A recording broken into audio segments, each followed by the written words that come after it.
And from my point of view, I think of it this way, and I'm like, well, we've got to go back. We've got to go re-examine what we thought evolution was all about. Because somehow the intelligence, or at least the potential for intelligence in human beings, must be prefigured in this process from the beginning. Oh, that's just silly. I mean, we can definitely see the incremental value in having some intelligence, being able to reason. We see it in the great apes, we see it in monkeys, we see it in most mammals. These animals are more successful because of their intelligence, because of their capacity to react to their environment in very adaptive ways, not to be static and unyielding to change. Okay, that's the whole. It's a great advantage for an organism to be able to adapt instantaneously to change, and not to have to wait for its genetics to change. And that's what intelligence gives organisms. And we see how it's grown, and we see that the distinction between us and other great apes is a very fine line distinction. We can teach them some words, we can teach them some language. All right. Unfortunately, they can't, because of the way their brain is configured, acquire enough words to be what we would qualify as literate enough to have a conversation. And not only our intelligence, because I don't think that's what's really most important about human beings. I mean, it's definitely up there, but so is our ability to feel deeply, so deeply that we have this moral conscience that we want to do good. Oh, that's just taking things to a preposterous level. You've read enough psychology books to understand feelings, and also understand that mother cats will run through fire to save their kittens. They are obviously capable of great passion. And you may look at it and say it's programming. Well, yes, it's programming in us also. We are a little more complex in our. So we are capable, we have to go through a much longer maturation process. We are conditioned through that process. And so our attachments and our fears and our desires and all the rest of that is a little bit more complex in our psychology. But one could say it's just extravagant. One could just say that complexity isn't significant because the emotions are the same. The rudimentary emotions that drive animals, most mammals, and drive us are the same. We are flamboyant in a sense, but that's all we are. That's the only distinction emotionally. And we experience beauty in the world. These are all amazing human capacities that if... Oh, come on. It's another silly argument. I mean, beautiful is a completely subjective it essentially has to do with this idea that we are made, things are made attractive to us.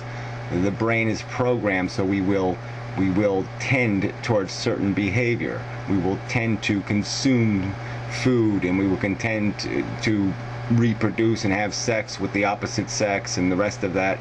And all of that psychology is built into us, and that is all definitions of personal subjective beauty are built out of that experience, built out of that conditioned psychology, and it's not that damn complicated. I mean, other mammals have a concept of beauty. Obviously, they don't have the language to precisely describe and be poetic about it. But their capacity to be impressed or comforted or awed by something is likely just as real as ours. Evolution is just this random process you would never suspect would have arisen. There seems to be this urge, this evolutionary urge that goes back to the first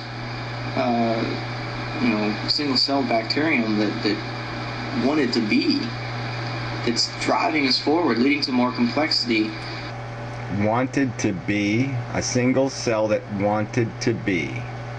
I mean, come on. Yeah, I mean, you've got to come up with some way of explaining how you have a want without a central nervous system. I mean, that is just nonsense. It's just complete nonsense. It doesn't. I don't even know how to argue it is such nonsense. It's like arguing we're made out of wax or something. I don't. What the hell are you talking about?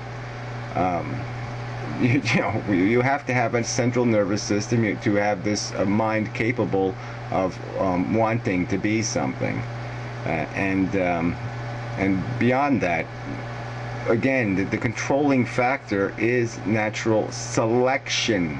It is a selection process. There is a competition. It does move towards something. It does more, and it tends towards complexity, and it tends towards creating very precise, articulate, and capable tools. More insight, more knowledge. I mean, the senses are developing, and there's a clear trend towards complexity in evolution that you cannot explain based on the Darwinian picture alone. Well, I don't know why you can't, as I just said. Why would any animal become less complex? Why would tools be taken away? The selection process takes place. The competition takes place. And through that competition, more capable, more refined, more precise, less inefficient organisms are rewarded. So, I did say I'm playing devil's advocate. I don't think that Darwin's theory is the final say. The way... Well, just saying it doesn't mean anything. Like I said before, produce the evidence that there is some other theory that's viable, some other add-on, beyond the fact that we can damage our chromosomes and pass that on to the next generation, beyond being able to damage our reproductive cells. Where is this evidence of any other force controlling evolution? Science works is that the older generation of scientists, they clutch as hard as they can on the classical truths, and the younger generations come up and are like, oh no, you're missing this and that, and there's all these other pieces that you didn't bring into the puzzle. And it's not that they convinced the older generation that they were wrong. It's the older generation that just dies, and then the new generation creates a new scientific paradigm. Yeah, and that happens forever? I mean, where does that go? Where does that lead? This nonsensical idea that no generation is ever correct. They never nail the truth ever. So we never nail the truth. We just go on forever and ever and ever, not nailing down any truths. I mean, that's just idiotic. Okay, the truth that the world is round and that it revolves around the sun can't be questioned by a rational, logical intelligence. It's just not possible for something rational and logical to dispute that reality. And other truths come up to that measure. And I would argue that until you come up with some sort of evidence, you have nothing to challenge the 98% truth, or whatever number you want to give it, of natural selection being the dominant force, essentially the exclusive force, until you demonstrate some other force. And if you want specific details, go watch some of my videos on evolutionary biology. I've got a playlist on my channel page, and I'm going to be making more of those videos. But what you got to explain for me... Yeah, I've watched all your videos, Matt. You know that.